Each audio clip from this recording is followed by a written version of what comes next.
ഉരുൾപൊട്ടൽ ദുരന്ത ബാധിതർക്ക് പുഴുവരിച്ച ഭക്ഷ്യകിറ്റ് നൽകിയതിൽ വിവാദം ഇപ്പോഴും തുടരുകയാണ്. പുഴുവരിച്ച കിറ്റ് വിതരണം ചെയ്ത് മേപ്പാടി പഞ്ചായത്ത് സർക്കാരിന് കളങ്കമുണ്ടാക്കിയെന്ന് മന്ത്രി GR അനിൽ പ്രതികരിച്ചു. പഞ്ചായത്ത് മറുപടി പറയണം. തെരഞ്ഞെടുപ്പ് നേട്ടത്തിന് വേണ്ടി ചിലർ ബോധപൂർവം കളിച്ചുവെന്നുമാണ് GR അനിൽ വിമർശിക്കുന്നത്.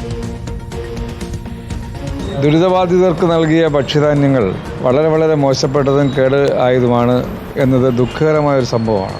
യഥാർത്ഥത്തിൽ ഗവൺമെൻറ് എത്ര മികവുള്ള പ്രവർത്തനമാണ് നടത്തിയത്.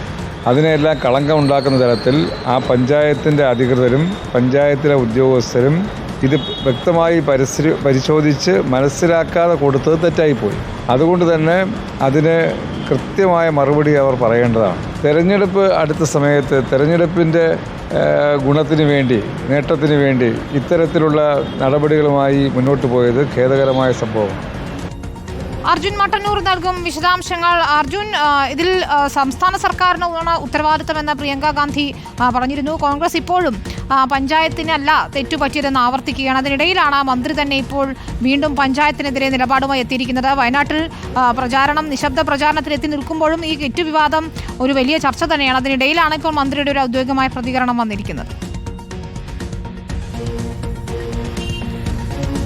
വിനീത, മേപ്പാടി പഞ്ചായത്തിൽ ദുരിതബാധിതർക്ക് നൽകിയ മോശം ഭക്ഷ്യക്കിറ്റുകളുമായി ബന്ധപ്പെട്ട രാഷ്ട്രീയ വിവാദം തുടരുകയാണ്. അതിൽ രാഷ്ട്രീയ പ്രത്യാരോപണങ്ങൾ തുടരുകയാണ്. നേരത്തെ പ്രിയങ്ക ഗാന്ധി അടക്കം ഇതിൽ സർക്കാരിനെതിരെ രൂക്ഷ വിമർശനവുമായി രംഗത്തെത്തിയിരുന്നു. എന്നാൽ ഇതിനെ പ്രതിരോധിക്കുകയാണ് ഭക്ഷ്യമന്ത്രിയായ GR അനിൽ. അതായത് ഇത് പൂർണ്ണമായും പഞ്ചായത്തിന്റെ ഉത്തരവാദിത്തമാണ്.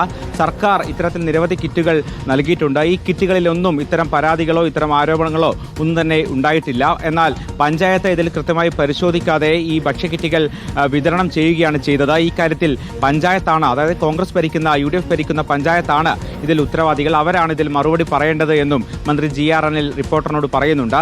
മാത്രവുമല്ല, ഇത് ഒരു വയനാട് ഉപതെരഞ്ഞെടുപ്പ് നടക്കുന്ന ഒരു സാഹചര്യം കൂടിയാണ്. ഈ ഒരു സാഹചര്യത്തിൽ ഇതൊരു തിരഞ്ഞെടുപ്പ് സ്റ്റണ്ടാക്കി മാറ്റുകയാണ്. ഈ തിരഞ്ഞെടുപ്പ് നേട്ടത്തിനു വേണ്ടിയാണ് UDF ഇത്തരത്തിലുള്ള ആരോപണങ്ങളും സർക്കാരിനെതിരെയുള്ള വ്യാജ ആരോപണങ്ങളും ഉന്നയിക്കുന്നത് എന്നതാണ് മന്ത്രിയുടെ ആരോപണം. എന്തായാലും സർക്കാർ അവർക്ക് പങ്കില്ല എന്ന നിലപാടിൽ ഉറച്ചു നിൽക്കുകയാണ്. നേരത്തെയും മന്ത്രി GR അനിൽ ഈ നിലപാട് പറഞ്ഞിരുന്നു. ഇത് ആവർത്തിക്കുക തന്നെയാണ് ഇപ്പോഴും മന്ത്രി ചെയ്യുന്നത്. എന്തായാലും പൂർണ്ണമായും കോൺഗ്രസിനെതിരെയും UDFിനെതിരെയുമാണ് മന്ത്രിയുടെ വിമർശനം, പ്രത്യേകിച്ച് തിരഞ്ഞെടുപ്പ് നടക്കുന്ന ഒരു സാഹചര്യത്തിൽ. പഞ്ചായത്തിന് വീഴ്ച പറ്റി എന്ന് തന്നെയാണ് സംസ്ഥാന സർക്കാർ ഇപ്പോഴും പറയുന്നത്. അത് തന്നെയാണ് മന്ത്രി GR അനിലിന്റെ പ്രതികരണത്തിലൂടെ നമ്മൾ കണ്ടതും. അർജുൻ മട്ടന്നൂരാണ് വിവരങ്ങൾ നൽകിയത്.